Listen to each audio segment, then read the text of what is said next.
Bonjour Anne, on attaque notre saison 2, ça faisait longtemps qu'on devait tourner cette saison 2, on s'était vu à la fin du premier confinement en avril 2020, ça commence à dater, on avait fait une longue interview, plus d'1h30, on va faire moins long aujourd'hui car on doit prendre l'apéro juste après.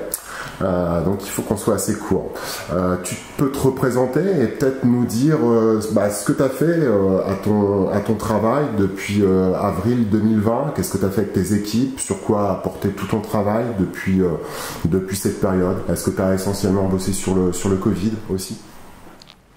Donc, pour me présenter, Anne Goffard, donc, je suis médecin au CHU de Lille en biologie, professeur de virologie à la faculté de pharmacie et chercheur dans un groupe sur les coronavirus humains, dans une équipe du CNRS qui est basée sur le campus de l'Institut Pasteur de Lille. Qu'est-ce qu'on a fait depuis 2 ans ? Alors, sur le plan hospitalier, donc je suis dans les laboratoires. Ma mission, c'est surtout la prévention des risques, la gestion de crise, etc. Donc, j'ai accompagné les équipes pour qu'elles puissent travailler en toute sécurité, les rassurer, les aider à adapter leurs protocoles au Covid, etc. Donc, un travail très technique d'accompagnement des équipes, mais qui est super important pour que les gens puissent travailler en toute sécurité. J'ai aussi pris la responsabilité à partir du mois d'avril avec d'autres collègues du CHU. On a pris la responsabilité de l'organisation du grand vaccinodrome de Lille qui s'est ouvert au Zénith.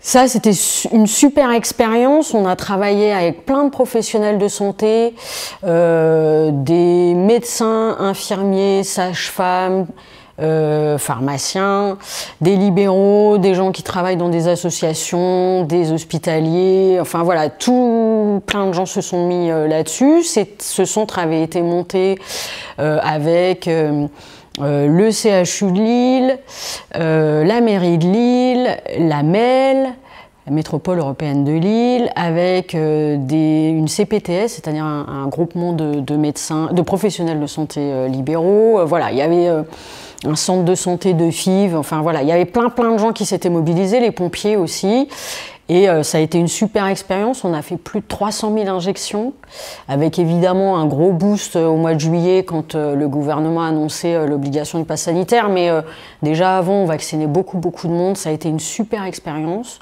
On a beaucoup travaillé, mais on était super contents de le faire, et vraiment, je pense qu'on a vraiment rendu service à la population, non seulement de la métropole, mais je pense qu'il y a des gens qui sont venus de toute la région, et voilà, ça a été un beau truc.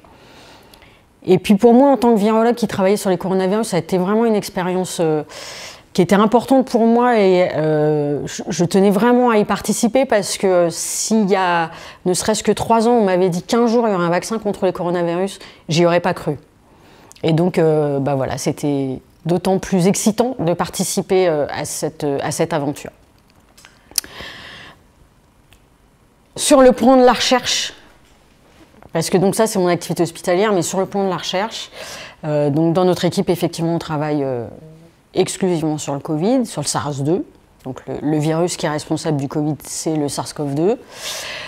Moi j'ai 2 types d'activités. J'ai une étudiante qui fait sa thèse où on essaye de comprendre si les groupes sanguins, il y a eu des études au début de la pandémie qui ont dit que quand on était de groupe sanguin O, on avait moins de risque d'être infecté que si on était d'un autre groupe sanguin. Voilà. Donc nous, on essaye de comprendre un peu les mécanismes de cette constatation, et donc on est en train de faire des expériences là-dessus. Donc ça, c'est une étudiante en thèse qui s'appelle Imeda Raskevich, et donc je voulais citer son nom parce qu'elle travaille beaucoup en ce moment. Et puis à côté de ça, je travaille avec une technicienne, collaboratrice, et on a participé, par exemple, on a mis en place des outils pour assurer le suivi virologique des patients du fameux essai clinique de l'Institut Pasteur de Lille. Justement, tu m'as fait une bonne petite transition. J'avais une petite question là-dessus parce que j'ai vu passer, je crois, l'info cette semaine. Il y avait en effet Pasteur qui était sur un traitement, c'était un suppositoire, je crois, et j'ai vu qu'il avait été stoppé parce qu'il n'y avait pas assez de monde pour les essais cliniques. Est-ce que, enfin, je trouve ça un peu dingue. Est-ce que tu as des petites infos sur ce qui s'est passé à ce sujet? Bon, ce qui s'est passé, c'est que d'abord on a eu, donc faut comprendre que c'est un travail qui a été mené dès mars 2020, où les virologues et les chimistes de l'Institut Pasteur, donc c'est pas moi directement, mais c'est les gens de mon équipe du CNRS qui ont fait les manips, où on a testé, on a recherché une molécule, donc c'est des médicaments qui ont déjà été utilisés, c'est ce qu'on appelle du repositionnement thérapeutique. Donc c'est des molécules qui étaient déjà utilisées pour d'autres traitements, voilà.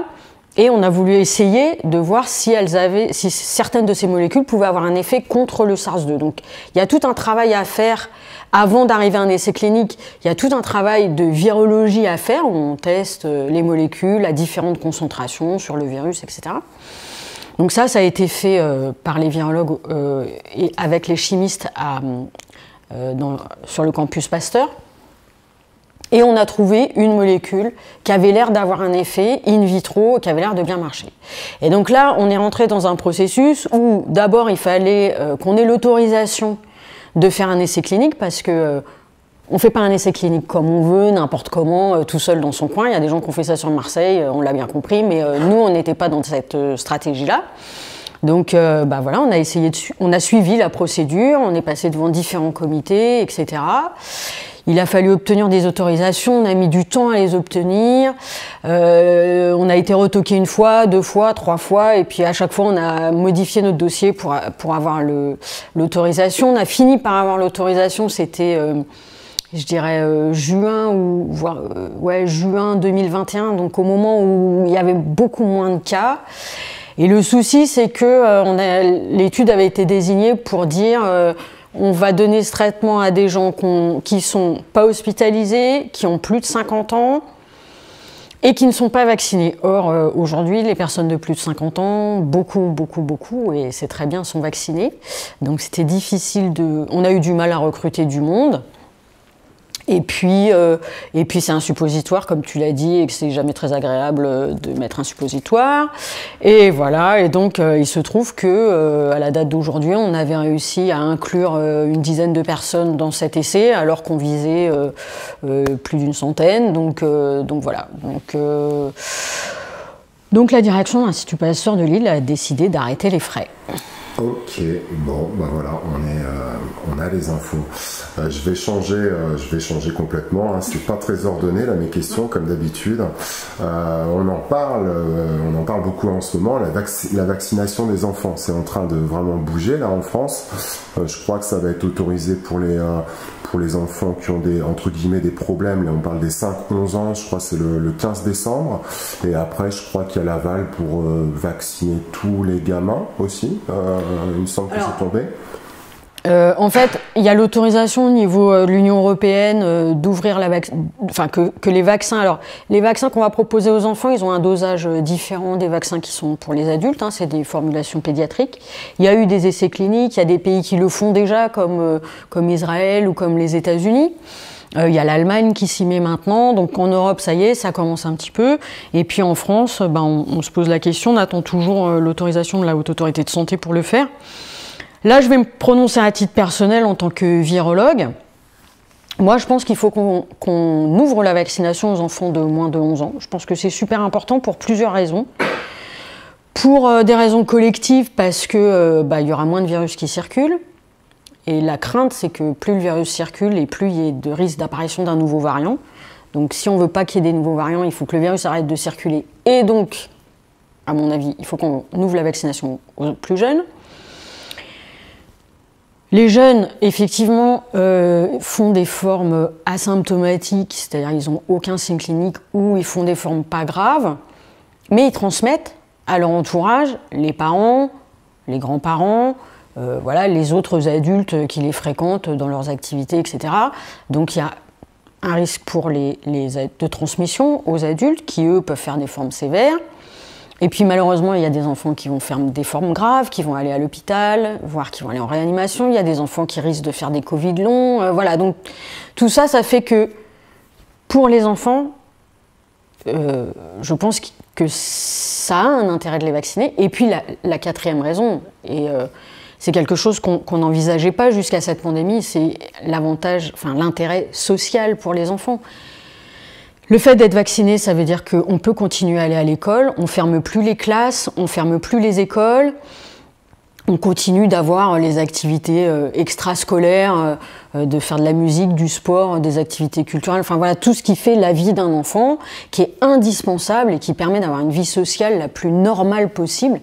Donc voilà, pour toutes ces raisons, moi je pense qu'il faut proposer la vaccination aux moins de 11 ans. T'as parlé de l'Allemagne, après c'est pas une source, c'est pas The Source, hein, mais je crois que j'ai vu dans le Parisien quand même qu'en Allemagne, la commission vaccinale ne recommande pas la vaccination des enfants âgés de 5 à 11 ans, car le risque d'une forme sévère chez les enfants est très faible, et le risque d'effets secondaires rares ne peut pas être évalué actuellement. J'ai lu ça dans le Parisien, je crois, là, cette semaine, quoi. Alors, effectivement, c'est ce que je viens de dire, hein, les enfants ne font pas de forme grave, etc., mais pour toutes les raisons que j'ai expliquées, moi je pense qu'il faut ouvrir la vaccination, ça ne veut pas dire la rendre obligatoire, hein. C'est-à-dire qu'on leur propose, ceux qui veulent se faire vacciner c'est bien, ceux qui ne veulent pas, bah, ils ne font pas. Donc ça c'est une chose. Effectivement, les effets secondaires de la vaccination, on commence à les connaître, on en connaît certains, voilà, mais je pense que les risques liés à la vaccination sont infiniment moins importants que les risques liés à une infection au Covid, même chez l'enfant. Ok, restons un peu sur les enfants. C'est vrai qu'en ce moment, il y a une incidence, j'ai regardé les datas, que ce soit sur Lille ou ailleurs, il y a une incidence assez folle en fait là, chez les enfants. Je crois qu'il y a eu 50 000 cas la semaine dernière détectés chez des mômes qui ont été testés. C'est une question un peu... Je connais un peu ta réponse, quoi, mais est-ce que... Enfin, tu viens d'y répondre, limite, dans ce que tu as dit avant, mais est-ce qu'on n'a pas intérêt à laisser circuler le virus chez les gamins, justement, comme ça, ils l'ont, et s'ils l'ont eu, ils vont nous protéger, limite, après. Est-ce que c'est pas un peu aussi... Bon, ça, c'est une question. Est-ce que c'est pas un peu la stratégie, là, du gouvernement, en ce moment, de laisser... On voit que ça circule quand même à fond, quoi. Il n'y a pas eu de fermeture. On est entre deux eaux. Est-ce que...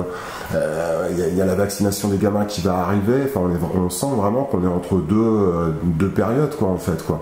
Moi je me dis, voilà, si tous les gamins chopaient le virus, bon, faudrait que leurs parents, leurs grands-parents fassent gaffe, quoi, parce que s'ils le chopent tous, ça va être la galère. Mais s'ils le chopaient tous, est-ce que ça serait pas une barrière, en fait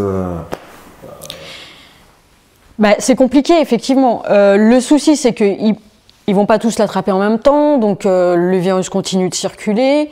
On sait que plus le virus circule et plus il y a un risque d'apparition de variants. Donc le risque, c'est qu'un jour il y a un variant qui apparaisse et qui échappe totalement à la vaccination. Et dans ces cas-là, faut repartir à zéro, refaire des vaccins, etc. Donc ça, c'est un risque.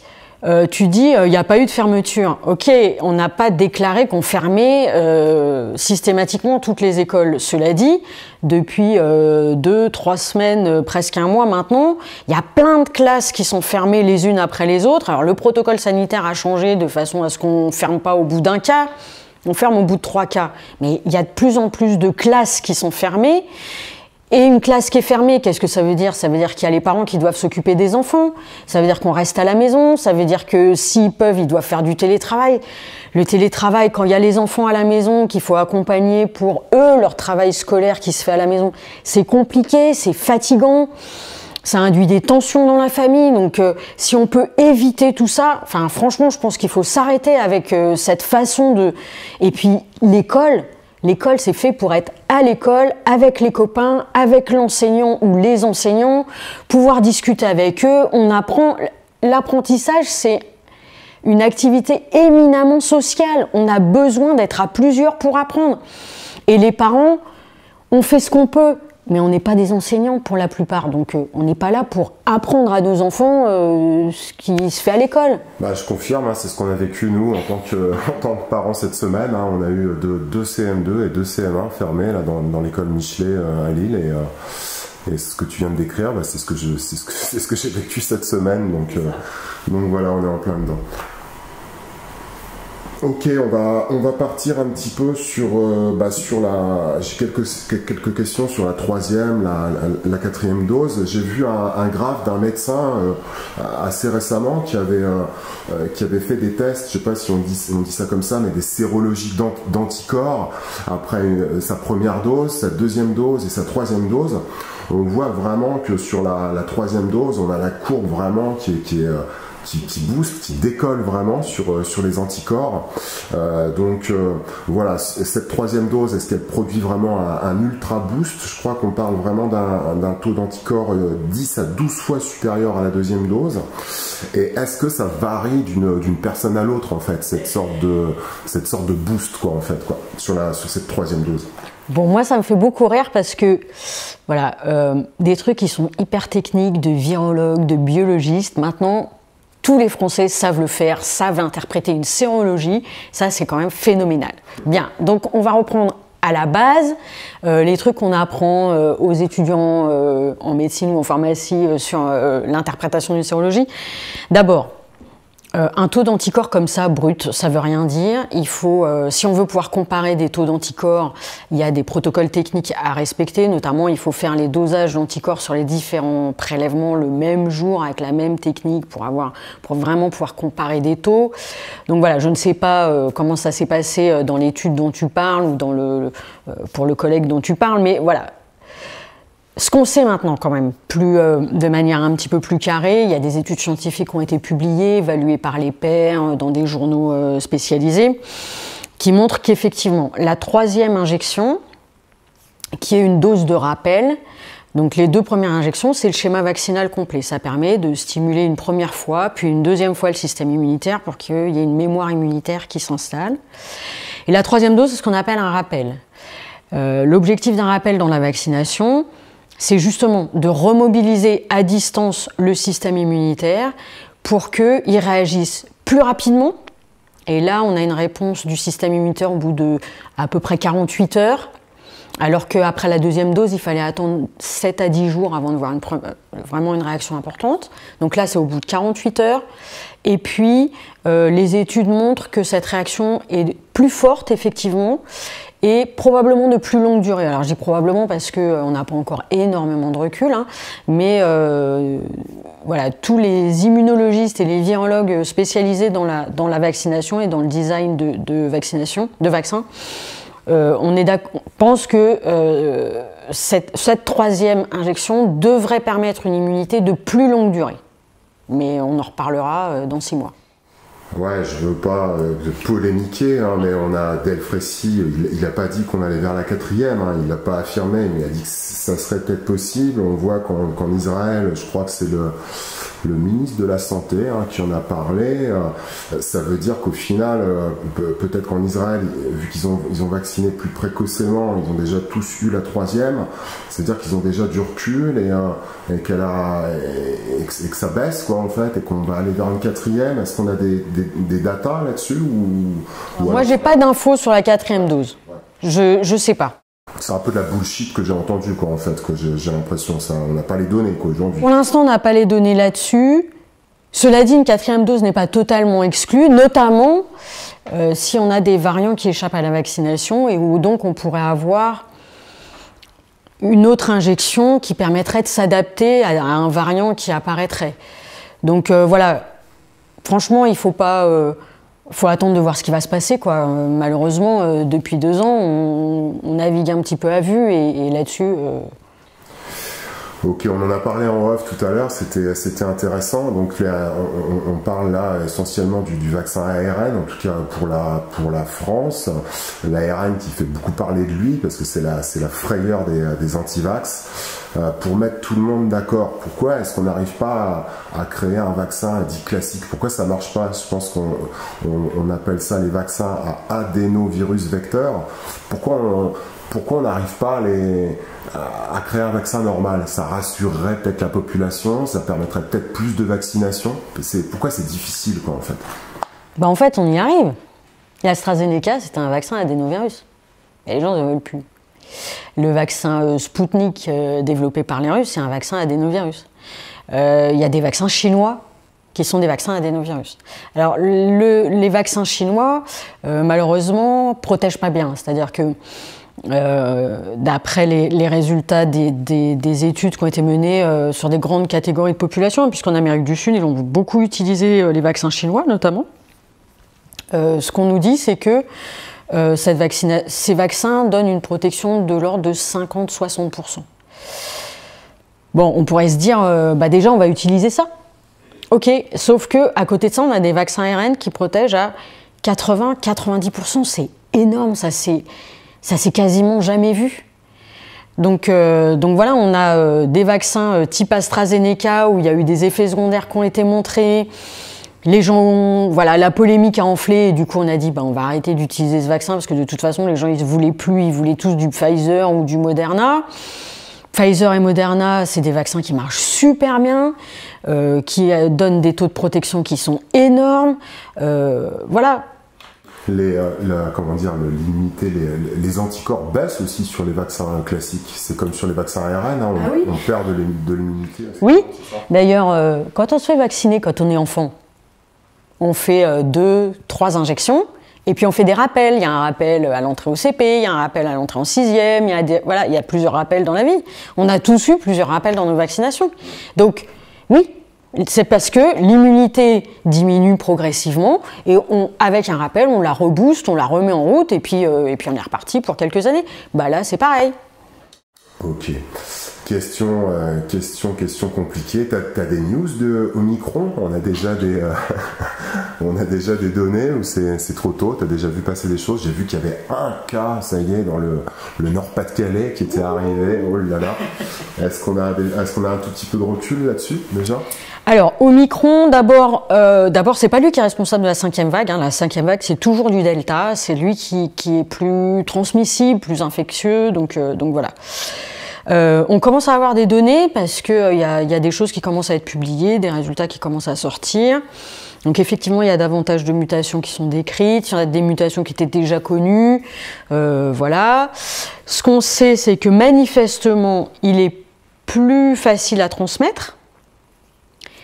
On sait que pour l'instant, les vaccins de type Pfizer ou Moderna protègent toujours. Peut-être ce niveau de protection est un peu plus faible que contre le Delta, par exemple, mais en tout cas, il protège toujours. De toute façon, ce ne sera pas un effet on-off, c'est-à-dire qu'on ne va pas passer de on est correctement protégé contre le Delta et on sera protégé à 0% contre Omicron. Il restera une protection. Le niveau de protection est encore pas tout à fait stabilisé, mais les vaccins actuels protègent encore contre Omicron, mais peut-être un petit peu moins que contre Delta. Voilà. On n'a pas l'impression, d'après les informations transmises par d'autres pays comme l'Afrique du Sud notamment, où ce variant circule beaucoup, on n'a pas l'impression que ça donne une maladie plus grave. Donc ça, c'est quand même rassurant. Mais effectivement, il est plus transmissible, il se transmet mieux entre les humains. Alors là-dessus, justement, j'ai une question, parce que j'avoue que j'ai toujours pas bien compris, en fait, la transmissibilité. C'est un peu, pour moi, je sais pas, la puissance, en fait, d'un virus. Ça vient de quoi qu'un virus est plus transmissible? C'est-à-dire que ces petites particules-là qui sont dans l'air, elles sont plus puissantes. Comment on dit comment on définit cette puissance de transmissibilité, quoi? Pourquoi un virus est plus puissant qu'un autre, quoi? J'arrive pas à bien comprendre. En fait, c'est parce que le virus va avoir une plus grande capacité à s'accrocher aux cellules humaines, d'une part, et à rentrer dans les cellules humaines. C'est les mécanismes de ce qu'on appelle l'entrée virale. C'est des mécanismes assez complexes qu'on apprend à étudier. Et donc, les mutations qui apparaissent et qui rendent le virus plus transmissible, c'est des mutations qui permettent à la protéine S, qui est à la surface du virus, qui donne cet aspect en couronne des coronavirus, qui permet donc au virus de mieux s'accrocher sur nos cellules humaines. Et plus il s'accroche facilement, et plus il rentre ensuite dans les cellules, qu'on dit les cellules épithéliales, du nez, de la gorge, etc. Et plus, plus il va infecter de cellules parce qu'il s'y accroche mieux. D'accord, ok. Changeons de sujet. Sur la durée de la crise, hein, c'est vraiment quelque chose qui est dans la tête de pas mal de gens, j'imagine, aujourd'hui. La dernière grosse épidémie de corona qui a eu à la fin du 19e siècle, elle a duré 5 ans. Ok, on n'avait pas un niveau de recherche aussi puissant à l'époque, la vaccination n'était pas là, mais au final, on en a encore pour 3 ans, Anne, ou pas? Et attends, j'ai un dernier truc. Au final aussi, comme on peut attraper le Covid plusieurs fois, ça veut dire que ça s'arrêtera jamais, quoi, en fait, quoi. C'est ça. Bon, alors, c'est la question à 2 balles, hein, puisque t'es pas le premier à me poser cette question-là. Cette semaine, pas plus tard qu'hier, vendredi, je faisais cours à la faculté de pharmacie et une étudiante à la fin du cours me dit « Mais madame, on a pour combien de temps avec le Covid ?» Voilà. Donc c'est une question que tout le monde se pose et c'est normal. Même moi, je me la pose. J'aimerais bien savoir. J'aimerais bien, moi aussi, que ça s'arrête parce que c'est fatigant. Bon. Les épidémies d'infections virales respiratoires, donc par exemple une grande pandémie de grippe, ça dure 2 ans. Ça dure 2 ans parce qu'au bout de 2 ans, il y a une immunité qui se crée, il y a moins de personnes qui peuvent être infectées parce qu'il y a des gens qui ont attrapé l'infection et donc qui sont immunisés. Et pour nous, il y a des gens qui sont vaccinés, donc le virus circule moins. Donc voilà, moi je pense qu'au total, la grande vague pandémique va durer 2 ans. Donc probablement qu'en janvier-février, on pourrait voir la fin de l'histoire. Attention, cela suppose que l'ensemble de la population humaine ait une immunité. On n'y est pas. On n'y est pas. Notamment parce que, et ça c'est une question politique au sens large, hein, comment on donne accès à la vaccination aux pays moins riches que les pays européens, par exemple? Ça, c'est une grave question. C'est une question très, très importante. Les vaccins ARN, ouais, c'est super, ça protège bien, etc. Le problème des vaccins ARN, c'est que ça nécessite une logistique en termes de conservation. Il faut des températures, etc. Il faut un système de santé qui permettent d'acheminer les vaccins sur les lieux d'injection, etc. Donc aujourd'hui, même si on ouvrait les brevets pour permettre à des pays moins riches de produire ces vaccins, il y a quand même des soucis logistiques qui font que c'est très compliqué pour des pays dont les systèmes de soins ne sont pas aussi développés et aussi structurés que les nôtres, de pouvoir vacciner massivement la population. Donc c'est un vrai problème, c'est une vraie question. Toutes les réponses ne peuvent pas être apportées comme ça. Et moi, je ne les ai pas, toutes les réponses, mais il faut vraiment trouver une solution pour que tous les pays, toute la population humaine ait accès à la vaccination. Alors après, il y aura des gens qui ne voudront pas se faire vacciner, ok, mais au moins que ceux qui le souhaitent puissent être vaccinés. Et aujourd'hui, on n'y est pas. Donc ça risque de continuer quand même un petit peu, quoi. Donc ça risque de continuer un petit peu, même si... attention, il faut bien différencier. Il y a 2 choses dans cette pandémie. Il y a le virus, l'infection, la maladie, et il y a la mise en tension du système de santé.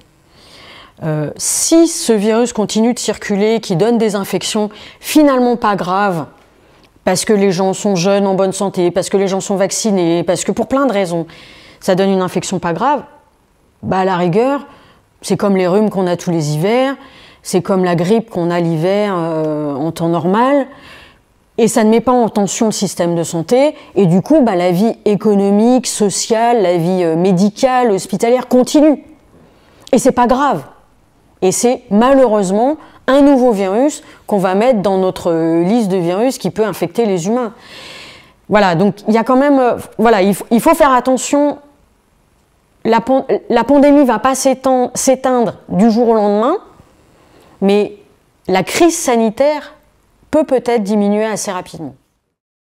Là, justement, là, sur ce qui se passe à l'hôpital en ce moment, je crois qu'il y a Castex qui vient d'ouvrir les yeux, qu'il fallait des moyens.